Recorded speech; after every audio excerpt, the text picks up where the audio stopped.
የዓለም ንግድ መስመር የደም ስር ተብሎ በሚጠራውና በየዓመቱ በቢሊየን የሚቆጠሩ ዶላሮች የሚገመቱ ሸቀጦች በሚመላለሱበት በቀይ ባህር አካባቢ ዛሬ አዲስና አስፈሪ ማዕበል እየተነሳ ይገኛል። በመካከለኛው ምስራቅ እየተቀሰቀሰና የቀጠናውን ሰላም እያወከ ያለው ግጭት ከጦርነት ድምጽ ባለፈ ዓለም አቀፋዊ የጂኦፖለቲካ ትኩሳትን እየጨመረ መጥቷል።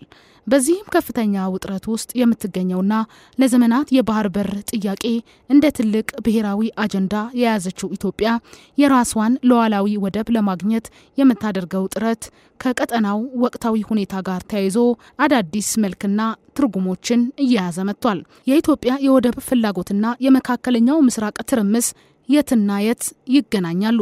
የወደብ ባለቤት የመሆን ህልሟስ በዚህ የሚናወጥ ማዕበል ውስጥ እንዴት ሊሳካ ይችላል?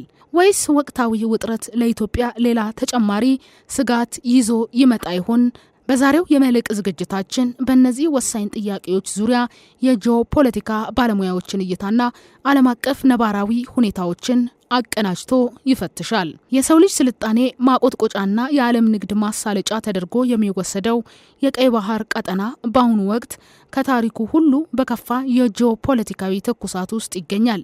ይህ ውጥረት ደግሞ ከ120 ሚሊዮን በላይ ህዝብ ያላትና በዓለም ላይ በህዝብ ብዛት ቀዳሚዋ ወደብ አልባ ሀገር የሆነችውን የኢትዮጵያን ብሔራዊ ጥቅም በቀጥታ የሚነካ ሆኗል። የኢትዮጵያ የወደብ ፍላጎት ከቀላል የንግድ መውጫ ፍለጋ ባለፈ ከሀገሪቱ ህልውና ከኢኮኖሚ ነጻነትና ከቀጠናዊ ሀያልነት ጋር በጥብቅ የተቆራኘ ጉዳይ ነው። የታሪክ ምሁራን እንደሚጠቅሱት ኢትዮጵያ እስከ አክሱም ስልጣኔ ዘመን ድረስ የራሷ የሆነ የአዶሊስ ወደብ ባለቤትና የባህር ኃይል ያላት ሀገር ነበረች። ሆኖም ባለፉት 3 አስርት ዓመታት በፖለቲካና ታሪካዊ ክስተቶች ምክንያት የባህር በሯን በማጣቷ ለኢኮኖሚና ለድህነት ጫናዎች ተጋልጣ ቆይታለች።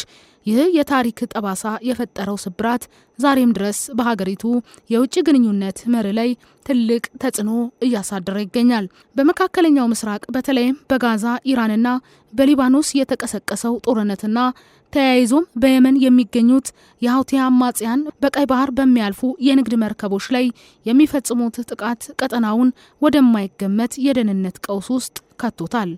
ሮይተርስ እንደዘገበው የሀውቲዎች ጥቃት የዓለም የንግድ መርከቦች የመንገዳቸውን አቅጣጫ እንዲቀይሩ በማስገደድ የትራንስፖርት ወጪና የሸቀጦች ዋጋ በከፍተኛ ደረጃ ጨምሮታል። ይህ ሁኔታ ለኢትዮጵያ የወደብ ጥያቄ ድርብ አንድምታ አለው። በአንድ በኩል የቀይ ባህር የደህንነት ስጋት መጨመር ዓለም አቀፍ ማህበረሰብ በአካባቢው ላይ ያለውን ትኩረት እንዲጨምር ሲያደርግ፣ በሌላ በኩል ደግሞ የኢትዮጵያ ወደብ የመፈለግ ፍላጎት ከቀጠናው ሰላምና መረጋጋት ጋር በቀጥታ የተቆራኘ መሆኑን ያሳያል። የኢትዮጵያ መንግስት በተደጋጋሚ እንደሚገልጸው ሀገሪቱ የባህር በር ማግኘቷ ለራሷ እድገት ብቻም ሳይሆን ለአካባቢው ሰላምና ለቀይ ባህር ደህንነት አስተዋጽኦ የምታደርግበትን እድል ይፈጥራል። የጂኦፖለቲካ ተንታኞች እንደሚሉት ግብጽ በሶማሊያ በኩል ያሳየችው ድንገተኛ የጦር ኃይል ስምሪትና የመከላከያ ስምምነት የኢትዮጵያን የወደብ ጥያቄ ይበልጥ ውስብስብ አድርጎታል። የአረብ ሊግ አባል ሀገራት አብዛኛው የሶማሊያን ወገን በመያዝ የኢትዮጵያና የሶማሌላንድ ስምምነትን ሲቃወሙ መቆየታቸው ይታወሳል። ይሁን እንጂ እንደ አትላንቲክ ካውንስል ያሉ የምርምር ተቋማት እንደሚጠቁሙት የተባበሩት አረብ ኤምሬቶች በዚህ ጉዳይ ላይ ያላት አቋም ከሌሎች የአረብ ሀገራት የተለየና ለኢትዮጵያ የቀረበ ነው። ኤምሬቶች በቀይ ባህርና በአፍሪካ ቀንድ ላይ ያላት ሰፊ የኢኮኖሚና የወደብ ኢንቨስትመንት ፍላጎት ኢትዮጵያ የቀይ ባህር ባለቤት እንድትሆን ከሚገፋፉ ምክንያቶች አንዱ ተደርጎ ይወሰዳል። ይህ ደግሞ በኤምሬቶችና በግብጽ መካከል ያለውን የጥቅም ሽኩቻ ወደ አፍሪካ ቀንድ አምጥቶታል። የኢትዮጵያ የባህር በር ዳርቻ ላይ መገኘት ለቀጠናው ደህንነትና ለጸረ ሽብር ትግሉ ተጨማሪ ኃይል ሊሆን እንደሚችል የሚከራከሩ ባለሙያዎችም አሉ። የመካከለኛው ምስራቅ ውጥረትና የኢትዮጵያ የወደብ ጥያቄ የማይነጣጠሉ የጂኦፖለቲካ ገመዶች ሆነዋል። ግብጽ ከሶማሊያ በኩል ያሳየችው ወታደራዊ እንቅስቃሴ ከሶማሊያ መንግስት ጋር የፈጠረችው ጥምረት የኢትዮጵያን የወደብ ፍላጎት ለማደናቀፍ የሚፈልግ ጥረት ተደርጎ ይወሰዳል። በአሁኑ ወቅት በቀይ ባህር አካባቢ የሚታየው የወታደራዊ ኃይሎች መከማቸትና የተለያዩ ሀገራት የባህር ኃይል ሰልፎችን የመገንባት ፍላጎት አካባቢውን የሀያላን ፍልሚያ ሜዳ አድርጎታል። ኢትዮጵያ በዚህ ፍልሚያ ውስጥ የራሷን ብሔራዊ ጥቅም ለማስከበር የምታደርገው ጥረት ከቀጠናዊ ትብብርና ከጋራ እድገት አንጻር ሊታይ እንደሚገባም በተደጋጋሚ ትገልጻለች። በመካከለኛው ምስራቅ ያለው ውጥረት እየበረታ በሄደ ቁጥር የቀይ ባህር አካባቢ የደህንነት ስነ ምህዳር ይበልጥ እየተለዋወጠ ይሄዳል። ይህ ለውጥ ደግሞ ኢትዮጵያ ከሶማሌላንድ ጋር የጀመረችውን ስምምነት ወደ ተግባር ለመለወጥ በምታደርገው ጉዞ ላይ እንደ ፈተናም እንደ እድልም ሊታይ ይችላል። ፈተናው ግብጽና መሰል ተቀናቃኝ ሀገራት ውጥረቱን ተጠቅመው በኢትዮጵያ ላይ ጫና ለማሳደር የሚያደርጉት ጥረት ሲሆን፣ እድሉ ደግሞ አካባቢው የኢትዮጵያ ሚና አስፈላጊ መሆኑንም ለዓለም ማሳየት መቻሏ ነው።